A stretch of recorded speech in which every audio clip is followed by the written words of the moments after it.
everybody, thanks for watching. I know there are a lot of fly tying videos out there. I appreciate you clicking on this one. So this pattern is just a black beetle. It's the next in line of my summer, getting ready for summer terrestrial series. It's probably the easiest one to tie. I can't think of anything easier. Maybe a foam-bodied ant would be about as easy. So anyway, I will explain the materials as I go and put the recipe in the description. So first off, this is size 12. Now you can tie these down to a 14. I probably wouldn't go to a 16 because beetles just aren't that small.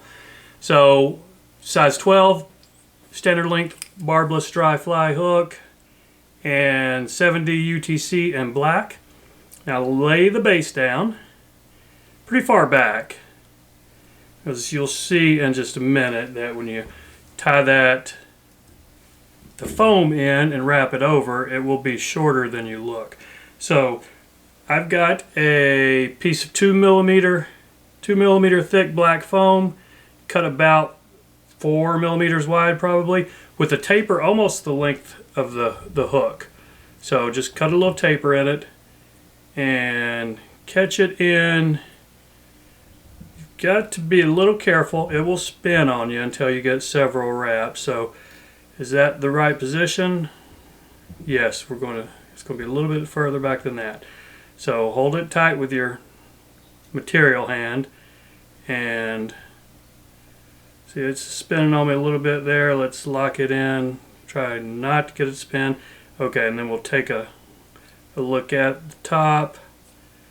Okay, is that, yeah, that's pretty close. So the next piece of material, 2 strands of Peacock herl.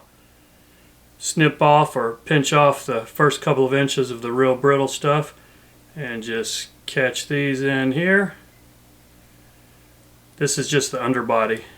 Now it will show a little bit. It'll give it a little bit of greenish gold flash when this thing's floating in the water. So just spin this as a little rope.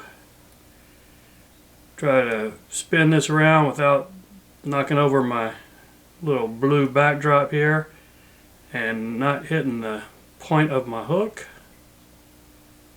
Now I've tied these with some ice dub. You can use ice dub here, and it looks pretty good too if you've got some black.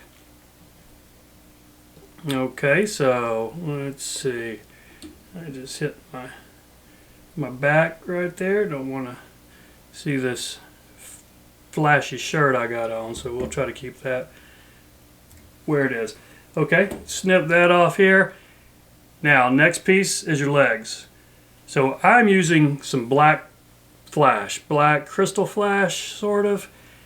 I've done it with lively legs, some black rubber, but they're a little bit too thick, and you know, beetles don't really have wiggly legs anyway. They're kind of stiff. If you think about the little Japanese beetles flying around in your backyard, or you know, you see them on the river sometimes. So I've got 3 strands right here, and I'm trying to put about 3 legs on each side would be ideal. That's pretty much what an insect looks like. So let's see if you can see that. I've got 3 coming off each side right there, and I want this one to come a little bit further back. So okay, now take a look at what you got. This one's a little bit low. Let's look at this one is too. Alright, I like that right there. Now hang your thread where you want the front of the shell to be, the carapace. And here's a little trick right here. Pinch this. You're going to wrap with your non-thread hand for this first wrap. So pinch it with your other hand while you pull that first wrap down to get it tight, because you don't want the front to spin on you either. So now that you've got a couple of wraps right there, just take a look at it. Is that centered on the top? Yeah, pretty much. Pretty close. Now one trick I do with this is I will wrap a couple wraps under it, then go back over, then under and back over. That just helps to lock it so it won't spin so much on you. Now really, there's not a whole lot more to it. I've tied them where I've snipped the head off really short and put a little peacock herl up there for the head, but that just adds time, and I don't think it adds a whole lot to it. So what I do, I just pull this up and snip it off, and then we can snip it off straight, and we can, you know, shape it. Does a beetle's head look like that? I don't know, probably not. So let's go ahead and take these corners off here and see if that looks like a beetle's head.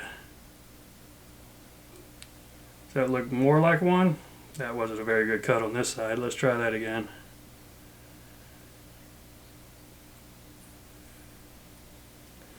Is that a beetle? Not really. But anyway, I don't think the fish care. So, I think we're close enough right there. Let's go ahead and put a few locking wraps under here. And this is where we're going to whip finish. It's a little tricky to get a whip finish in there.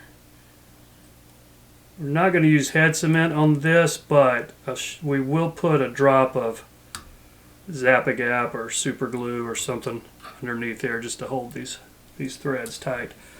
So pull your thread, put a little tension on it, slide that in there. Now before we do the super glue, one trick I like to do is get my legs splayed out exactly where you want them, and then that glue will help hold them in position for practically forever.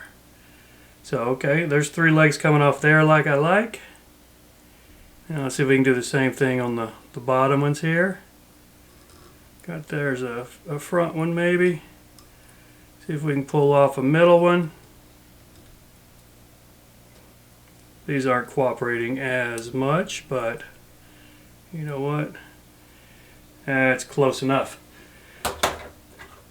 So, just take a little bit of glue right there. You see those thread? You can see the thread wraps up there under the eye and capturing in that flash, the legs.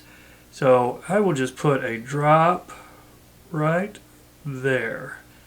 Let it soak in, and it will hold those legs in place and lock your thread down. So obviously we need to trim these legs because no beetle has a leg that long, and they are quite short in real beetles. So just whatever you think looks right. How about that? It's probably close enough. They could be a little bit shorter, but I'm going to leave that and go with that.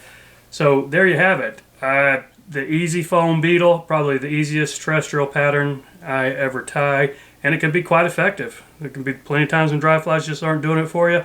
Summertime months, throw one of these things on there, maybe use it as a dry dropper. You might be surprised.